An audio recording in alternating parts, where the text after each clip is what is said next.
एक छोटा सा देवी गीत के बाद हम लोग गीत की ओर बढ़ेंगे।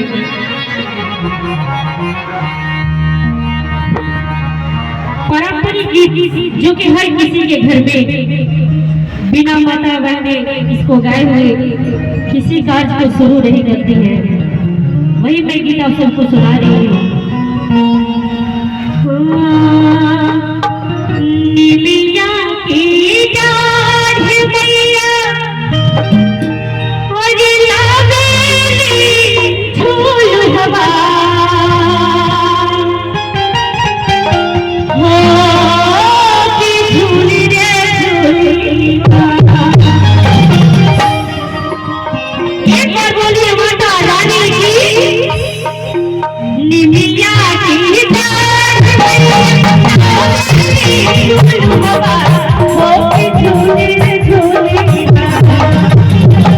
नीलिया की डाढ़ मैया लावेली झूल हवा, हो की झूल रे झूली, हो की झूल रे झूली।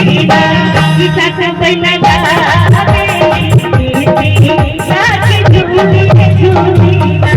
गीता से बैला गावेली नीलिया की झूल रे झूली। नीलिया की डाढ़ मैया लावेली झूल हवा, हो की झूल रे झूली। नीलिया की डाढ़ मैया लावेली झूल हवा, हो की झूल रे झूली, हो की झूल रे झूली।